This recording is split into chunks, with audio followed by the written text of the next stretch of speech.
महिंद्रा, एक नाम जो इंडिया के गांव से लेकर शहर तक चला।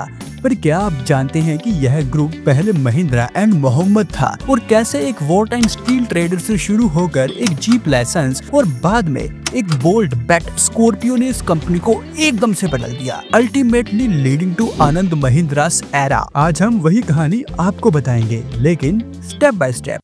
1945 एक ऐसा साल जब दुनिया बदल रही थी। लुधियाना में दो भाई जगदीश चंद्र और कैलाश चंद्र महिंद्रा और एक उनका पार्टनर मलिक गुलाम मोहम्मद ने मिलकर एक छोटा सा ट्रेडिंग बिजनेस शुरू किया, महिंद्रा एंड मोहम्मद। कंपनी का पहला काम स्टील ट्रेडिंग था, लेकिन जल्द ही उन्होंने एक बड़ा मौका देखा, भारत में जीप असेंबल करने का लाइसेंस। यह वो शुरुआत थी जो आगे चलकर महिंद्रा को व्हीकल मैन्युफैक्चरिंग की दुनिया का बड़ा नाम बना देगी। पार्टीशन के वक्त 1947 में मलिक गुलाम मोहम्मद पाकिस्तान चले गए। कंपनी के पास तब स्टेशनरी और स्टैम्प पर लिखा था M&M, लेकिन जब पार्टनर चला गया और फंड्स भी शॉर्ट थे और नया नाम तुरंत बदलना मुश्किल था, आखिरकार दोनों महिंद्रा भाइयों ने नाम बदल दिया, महिंद्रा एंड महिंद्रा, और कंपनी ने एक नए दौर में कदम रखा। महिंद्रा भाइयों ने लाइसेंस लेकर विली जीप्स असेंबल करना शुरू किया। यह बेसिक रगेड व्हीकल भारतीय रोड्स के लिए एकदम ही परफेक्ट था। 1950 से लेकर 60s तक महिंद्रा ने यूटिलिटी व्हीकल और लाइट कमर्शियल व्हीकल पर फोकस किया और इसी पीरियड ने उनकी इमेज टफ और डिपेंडेबल बना दिया। यह फाउंडेशन थी जिस पर आगे आने वाले डेकेड्स में ट्रैक्टर और यूटिलिटी व्हीकल का अंपायर भी बना। लाइसेंस राज के दौर में जैसे जैसे रेगुलेशंस बदले, महिंद्रा ने अपने आप को डाइवर्सिफाई करना शुरू किया। ऑटोमोटिव के साथ फार्म इक्विपमेंट यानी कि tractors, financial services, IT, infrastructure और भी बहुत से बिजनेसेस शामिल हुए। यह डाइवर्सिफिकेशन एक स्ट्रेटेजिक सेफ्टी नेट बना। खासकर ट्रैक्टर बिजनेस ने कंपनी को फाइनेंशियल स्टेबिलिटी दी, जो फ्यूचर इनोवेशन में इन्वेस्ट करने में मददगार साबित हुई। आनंद महिंद्रा, जो जगदीश चंद्र महिंद्रा के परिवार से आते हैं, हार्वर्ड में फिल्म मेकिंग और आर्किटेक्चर पढ़ चुके हैं और MBA भी हार्वर्ड बिजनेस स्कूल से किया। यह क्रिएटिव बैकग्राउंड उनके लीडरशिप स्टाइल को यूनिक बनाता है। इमेजिनेशन और बिजनेस डिसिप्लिन का मैशअप। उनकी famous philosophy rise for good का मतलब सिंपल है, बिजनेस का पर्पस सिर्फ प्रॉफिट नहीं बल्कि सोशल इम्पैक्ट भी होना चाहिए। 2002 में महिंद्रा ने स्कॉर्पियो लॉन्च की।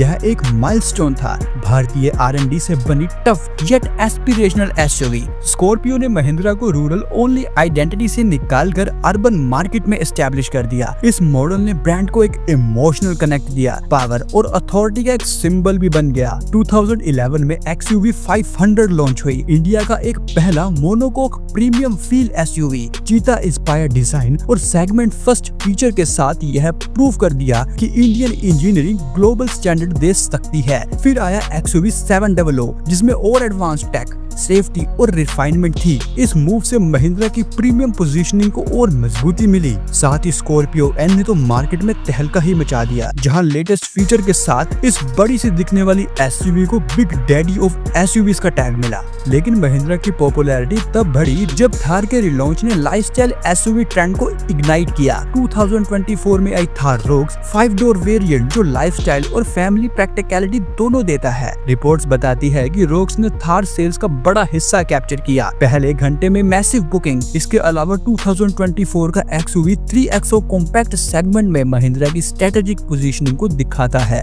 आज महिंद्रा SUVs में स्ट्रॉन्ग होल्ड रखती है। रिसेंट डेटा से पता चलता है कि कंपनी का अप्रोक्स 23% SUV मार्केट शेयर है। फाइनेंशियल ईयर 2025 जैसे रिसेंट फिस्कल ईयर में महिंद्रा ने सॉलिड रेवेन्यू और प्रॉफिट ग्रोथ दिखाई है, और सबसे इम्पोर्टेंट ट्रैक्टर बिजनेस का प्रॉफिट मार्जिन महिंद्रा को साइक्लिक डाउनटर्न्स में कुशन देता है। इस डाइवर्सिफाइड पोर्टफोलियो की वजह से Mahindra long term high risk investment afford कर पाती है और कस्टमर्स को नए नए कार डिजाइन भी देखने को मिलते हैं। महिंद्रा ने ग्लोबल विजन 2027 लॉन्च किया, जिसका सेंटर पीस है modular multi energy NUIQ platform, जो ICE और EV मॉडल्स दोनों बनाने की फ्लेक्सिबिलिटी देगा। कंपनी 2025 से नए BEVs मॉडल इंट्रोड्यूस कर रही है और 2030 तक 7 नए BEVs लॉन्च का टारगेट रखा गया है। स्ट्रेटेजिक पार्टनरशिप विद वॉक्सवैगन से टेक्नोलॉजी एक्सेस और टाइम टू मार्केट एडवांटेज मिल सकता है। हर बड़ी सक्सेस के पीछे कुछ चैलेंजेस भी होते हैं। महिंद्रा का सबसे बड़ा पिन पॉइंट अभी भी आफ्टर सेल सर्विसेज ही है। कुछ कस्टमर एक्सेप्शन सर्विस बताते हैं, लेकिन कुछ का एक्सपीरियंस बहुत ही खराब रहा है।